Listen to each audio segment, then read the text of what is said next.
வணக்கம் நண்பர்களே. இன்று தமிழகத்தில் நடந்த முக்கிய செய்திகள் மூன்றையும் உங்களுக்காக கொண்டு வந்துள்ளோம். முதலில் அரசியல் விமர்சனம். அன்புமணி ராமதாஸ் எழுப்பிய கேள்வி. அடுத்து வரலாற்று பெருமை வாய்ந்த அறிவிப்பு. வேலூர் காவல் பயிற்சி பள்ளிக்கு வேலு நாச்சியாரின் பெயர். கடைசியாக சினிமா மற்றும் அரசியல் உலகம் இணையும் செய்தி. நடிகர் விஜயின் ஜனநாயகன் அப்டேட். முழு விவரங்களையும் பார்ப்போம். தமிழகத்தில் பல மாவட்டங்களில் தொடர்ந்து பெய்து வரும் மழையால் நெற்பயிர்கள் பெரிதும் பாதிக்கப்பட்டுள்ளன. விவசாயிகள் பெரும் இழப்புகளை சந்தித்துள்ளனர். இந்த நிலையில் பட்டாளி மக்கள் கட்சி தலைவர் டாக்டர் அன்புமணி ராமதாஸ் தமிழக அரசை கடுமையாக கேள்வி எழுப்பியுள்ளார். அவரது கேள்வி, மழையால் சேதமடைந்த நெற்பயிர்களுக்கு இழப்பீடு வழங்க மறுப்பதுதான் திராவிட மாடல் ஆட்சியின் கொள்கையா? இது விவசாயிகள் மத்தியில் பெரும் விவாதத்தை ஏற்படுத்தியுள்ளது. அரசின் பதில் எப்படி இருக்கும் என்பதை அனைவரும் கவனித்து பார்க்கும் விஷயம்.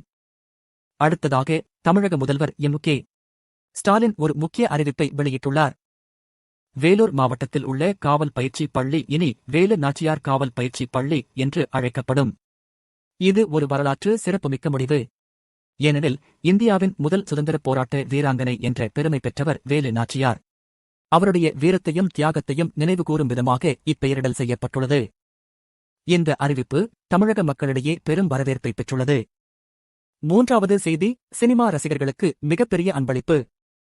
தமிழ் சினிமாவின் முன்னணி நடிகர் விஜய் தனது அரசியல் பயணத்தை ஆரம்பித்துவிட்டார்.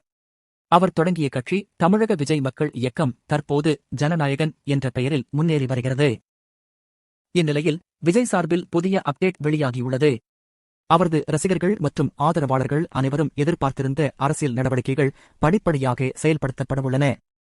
விஜயின் இந்த அறிவிப்பு சினிமா ரசிகர்களையும் அரசியல் வட்டாரத்தையும் ஒருசேர கவர்ந்துள்ளது.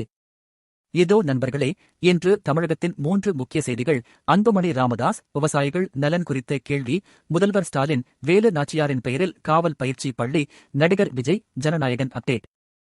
இந்த 3 செய்திகளிலும் உங்களுக்கு அதிகம் தாக்கம் ஏற்படுத்தியது எது? கமெண்ட்ஸில் சொல்லுங்கள். அடுத்த அப்டேட்டில் சந்திப்போம். நன்றி.